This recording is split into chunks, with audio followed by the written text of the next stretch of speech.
விரைவில் இந்திய அரசியலில் ஒரு மாபெரும் புயல் வீசப்போகிறது. ஒரு தினத்திற்கு முன்பு நாம் ஒரு பதிவை போட்டிருந்தோம்.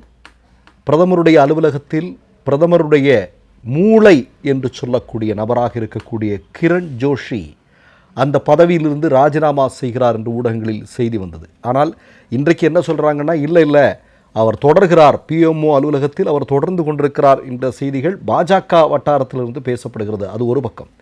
இன்னொரு பக்கம் மோடியினுடைய துதியை பாடிக்கொண்டிருந்த, அதாவது மோடிக்காக வார்த்தைகளை உருவாக்கி கொண்டிருந்த அர்னாப் கோஸ்வாமி என்று சொல்லக்கூடிய நபர் மோடிக்கு எதிராக களத்தில் வருகிறார்.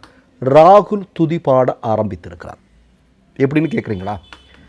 2 தினங்களுக்கு முன்பு உங்களுக்கெல்லாம் நல்லா தெரியும், இண்டிகோ என்று சொல்லக்கூடிய விமான நிறுவனம் மோடியினுடைய மோசமான கொள்கையின் மூலமாக இந்திய விமான கம்பெனிகள் எவ்வளவு பெரிய சிக்கலை சந்தித்து கொண்டிருக்கிறார்கள் என்பதற்கான உதாரணம். அதை என்றைக்கோ ராகுல் காந்தி சொன்னார். ராகுல் காந்தி என்ன சொன்னார்?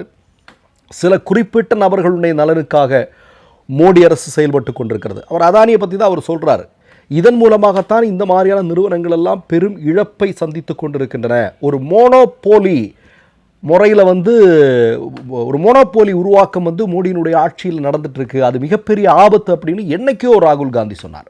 இப்போ ராகுல் காந்தி சொன்னதை 2 தினங்களுக்கு முன்பு ரிபப்ளிக் டிவி விவாதத்தில் அர்னாப் கோஸ்வாமி சொல்கிறார். அர்னாப் கோஸ்வாமி ஏன் திடீரென்று இப்படி மோடியை விட்டு விலகுகிறார், மோடிக்கு எதிராக பேசுகிறார்? அதற்கு சில காரணங்கள் சொல்கிறார்கள்.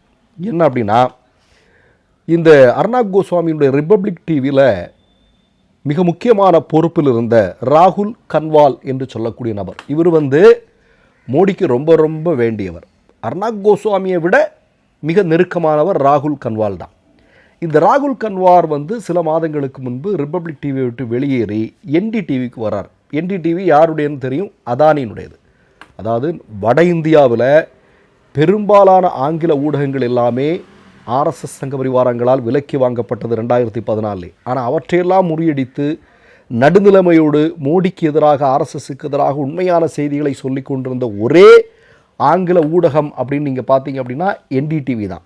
அதுவும் பொருளாதார நெருக்கடிகள் வந்தபோது அதை காரணம் காட்டி அதானி அந்த சேனலை வாங்கிட்டான். இப்போ அந்த சேனலுடைய தலைமை பொறுப்புக்கு மோடியினுடைய உற்ற நண்பராக இருக்கக்கூடிய ராகுல் கன்வால், அதாவது ரிபப்ளிக் டிவியில் இருந்தவர், அங்கே போயிருக்கிறார். போனது என்ன நடந்திருக்கு அப்படின்னா, ஒரு தினத்திற்கு முன்பு ரஷ்யா